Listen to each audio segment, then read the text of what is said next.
Salut à tous, salut à toutes, j'espère que vous allez bien. Avant de commencer, je vous invite à prendre un petit thé, un petit café et à me rejoindre pour le sujet d'aujourd'hui.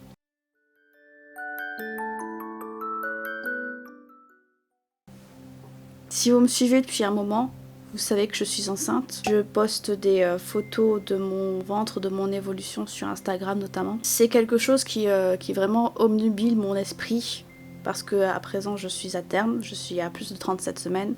C'est-à-dire qu'à partir de ce moment-là, elle peut sortir n'importe quand.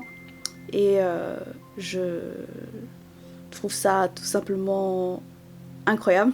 C'est quelque chose qui va prendre un dessus quand même assez conséquent sur ma chaîne et sur les contenus que je vais poster. Ce sera pas du contenu familial où je vais la montrer, non pas du tout, vous la verrez pas. Et vous l'entendrez probablement réclamer à manger ou des trucs comme ça. Mais vous ne saurez pas son nom, vous ne la verrez pas. Mais là je voulais revenir sur comment je me suis sentie, comment est-ce que je me sens à l'aube de cette nouvelle vie en fait. Donc en gros faut savoir que moi je m'appelle Lily, j'ai 26 ans et c'est mon premier enfant, voilà. Je suis tombée enceinte en juin 2020. J'ai su ça lorsque j'ai fait mon test le 21 juillet 2020. Et maintenant je suis à plus de 37 semaines, donc voilà. Je suis vraiment sur la fin. Je m'étais déjà renseignée dessus parce que je suis une réelle psychopathe quand il y a quelque chose qui m'arrive et que c'est tout nouveau, etc. Il faut absolument que je sache ce que c'est, à quoi m'attendre, etc., etc. Donc je m'attendais à tout plein de choses, pas forcément Jojo. Et effectivement, lorsque j'ai eu mon premier trimestre, lorsque j'ai eu des soupçons sur ma grossesse, j'ai eu pas mal de nausées, notamment à cause des odeurs et à cause du goût de certains aliments, comme par exemple les œufs, etc. J'avais fait une vidéo là-dessus au tout début, lorsque j'ai annoncé ma grossesse, probablement là. Oui, je m'attendais à avoir des nausées, je m'attendais à ce que mon nez souffre. Mais ce dont je m'attendais pas, le mal dans les côtes, parce qu'à partir du moment où elle a commencé à bouger, aux alentours de 20 semaines pour moi, le fait qu'elle soit tellement haute dans le ventre que du coup, quand elle roule, ça tape contre les côtes et ça fasse mal parce que je sens des mouvements, comme des niveaux de coups de coude ou des trucs comme ça, et ça fait mal. Je m'attendais pas forcément à ça et surtout, je m'attendais pas du tout à gonfler. Et quand je vous dis gonfler, c'est pas gonfler du visage, gonfler du ventre, ça je savais que ça arriverait, tu vois. J'ai naturellement tendance à faire de la rétention d'eau. C'est pour ça que dans certaines vidéos, en temps normal, j'ai le visage plus rond qu'à l'habitude. C'est parce que je fais la rétention. Mais là, j'en fais 3 fois plus. C'est-à-dire que dans mes mains, là vous voyez, mes doigts ont triplé de volume. Au niveau de la largeur des doigts, etc. Ils sont plus épais.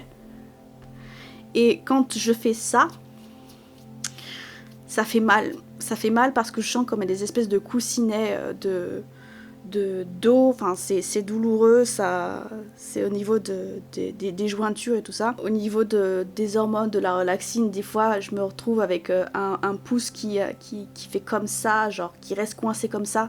Parce que, je sais pas, ça a tendance à détendre les ligaments ou je ne sais pas trop quoi. Et ça, je m'y attendais pas parce que, quand tu t'en rends compte, ça fait peur parce que c'est pas une position normale pour des doigts. Les jambes gonflent. Et quand je dis qu'elles gonflent, c'est que en temps normal, vous voyez, j'ai des jambes très fines et assez toniques. Mais alors là, mes mollets et mes pieds, on dirait bibendum. Vraiment. Là, je me rends compte parce que c'est la fin et tout ça. Mais à partir du moment où je me réveille et que je commence à bouger, ça gonfle tellement fort que je ne peux plus mettre mes chaussures. J'avais acheté de nouvelles chaussures au mois de décembre, donc on était en plein milieu du 2e trimestre. Et je me sentais déjà à l'étroit parce que mes pieds gonflaient déjà avant ça. Mais c'est rien comparé à maintenant où vraiment on est obligé de tout desserrer à mort.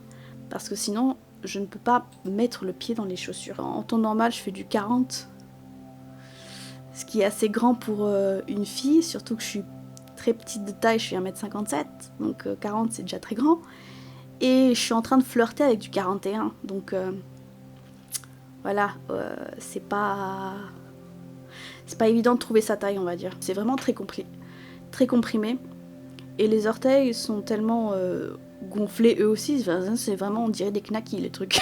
Ça fait mal quand je marche. Je peux rien y faire, enfin, je bois beaucoup d'eau, je bois du thé, je bois un peu de jus, mais une fois que c'est là et ça part pas.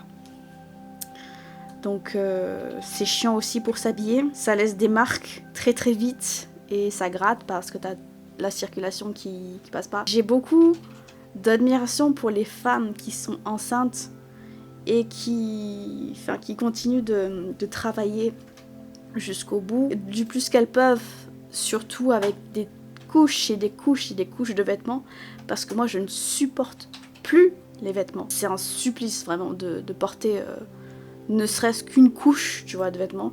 Je suis en mode, laissez-moi tranquille, laissez-moi vivre comme une nudiste, quoi, littéralement. J'ai dû commander des vêtements qui font du XXL, parce que je me suis dit, je veux des trucs qui soient jolis, mais je veux aussi pouvoir les garder après la grossesse, tu vois, quand je vais revenir à un corps normal, entre guillemets. Ce sera super grand sur moi, mais au moins, si jamais je retombe enceinte dans le futur, bah, je sais que je pourrais remettre ces vêtements. Par exemple, ça, typiquement, c'est du XXXL, tu vois. Ça se voit que c'est grand, parce que quand tu tires dessus, tu vois que je flotte un peu à certains endroits. Mais au niveau du ventre et des hanches, j'étais obligée de prendre cette taille-là, parce que je me suis dit, sinon je vais être trop serrée, ça va être impossible pour pouvoir se déplacer, etc. Donc il fallait que ce soit confortable, mais il fallait pas que ce soit serré non plus. Donc ça va faire un peu drapeau une fois que j'aurai accouché, mais bon, c'est joli, c'est fun, donc voilà, on garde. Mais je m'attendais pas du tout à ce que ça gonfle comme ça. Il suffit qu'il y ait quelque chose qui presse un tout petit peu, genre les vêtements, ou alors même m'appuyer sur quelque chose de dur comme le lit ou le bureau, ou croiser les jambes et poser la cheville quelque part. Et ben en fait, là, au niveau de la peau, ça va faire un creux. Tu dis, attends, je suis complètement déformée, là, c'est pas normal. Mais en fait, si j'ai la rétention d'eau, ça me fait pas mal. Mais c'est juste bizarre. Au niveau des prises de sang, je suis bon partout, tu vois, je couvre rien. Je fais pas d'hypertension, je suis en bonne santé. La petite, elle va très bien. Elle se développe très bien, très vite, Moi, j'ai rien de négatif à dire à propos de ça, tout se passe très bien, mais voilà, je gonfle. Et elle est bien basse à l'heure à laquelle je parle. Elle pèse 3 kilos environ là. C'est lourd et je suis vraiment ralentie pour énormément de choses, et ça me dérange beaucoup de demander aux gens de m'aider pour me lever, demander à mon copain de me faire mes lacets, de mettre mes chaussettes parce que j'arrive plus à atteindre ça. Pareil pour quand je vais prendre une douche, je suis obligée de l'appeler parce que sinon je reste coincée. J'ai vraiment l'impression d'être handicapée. Je peux quasiment plus rien faire toute seule. Même me lever d'une chaise à partir du moment où mon dos se bloque parce que je suis déshydratée, ou bien parce que je sais pas, elle doit bouger ou un truc comme ça. Je peux plus. Il faut qu'il m'aide à me relever. Et j'aime pas spécialement ça parce que je me dis mais normalement je peux faire ça toute seule, tu vois, je suis pas malade, mais je suis restreinte. Et j'aime pas vraiment demander l'aide aux gens pour des trucs aussi cons, mais si je demande pas, bah je reste coincée toute seule, comme une conne. Donc ça j'aime pas, et je pensais pas que ce serait aussi exacerbé maintenant, parce que comme je suis petite, bah c'est plus compliqué pour faire les choses, atteindre les choses, et ça c'est vraiment...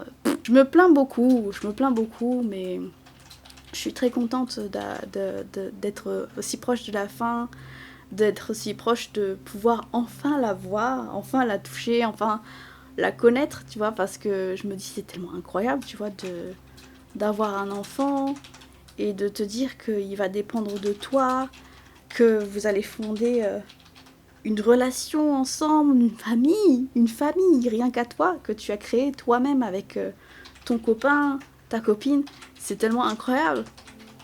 Mais ça se fait pas sans souffrir un minimum avant. Une fois que j'aurai accouché, Je suis sûre que même si ça va être compliqué pour prendre le rythme et tout ça, à partir du moment où j'aurai accouché, donc j'aurai déjà la moitié du poids que j'ai pris pendant la grossesse qui va comme ça. Et je serai beaucoup plus dynamique pour m'occuper d'elle que ce que je ne suis maintenant, où vraiment je suis vraiment limite une larve vivante parce que je peux rien faire toute seule. Je peux rien faire toute seule. J'aurai cette joie de me dire, bon, je récupère certaines capacités pour mieux m'occuper d'elle. Et je serai un petit peu plus à même d'être active, beaucoup plus active que ces dernières semaines. Parce que vraiment, mon ventre a commencé à se voir, on va dire, à la mi-novembre, début décembre. Début décembre, c'était vraiment flagrant que j'étais enceinte. Et ça a commencé vraiment à m'handicaper, à peser lourd à partir de Noël. Et là, je suis vraiment à un point où je suis en mode, ouais, c'est tellement lourd que c'est qu'une question de jours ou de semaines avant que on la rencontre. Parce que plus c'est pénible à porter, plus on arrive à la fin, je pense. Ouais, d'ici 2 semaines, si j'ai pas accouché, c'est que c'est bizarre. Mais à mon avis, dans les 2 semaines qui vont suivre cette vidéo, j'aurai accouché, je pense. Ce sera à voir, ce sera à confirmer, mais voilà. Si vous avez des questions supplémentaires, mettez-les-moi dans les commentaires, j'y répondrai. Si vous me suivez sur Instagram, j'y répondrai. Ou voilà, on verra comment est-ce qu'on va faire, je pense. Mais dites-moi. Et moi, je vous dis à plus dans une prochaine vidéo. Peut-être que d'ici là, vous aurez peut-être la chance de l'entendre, sait-on jamais. Salut!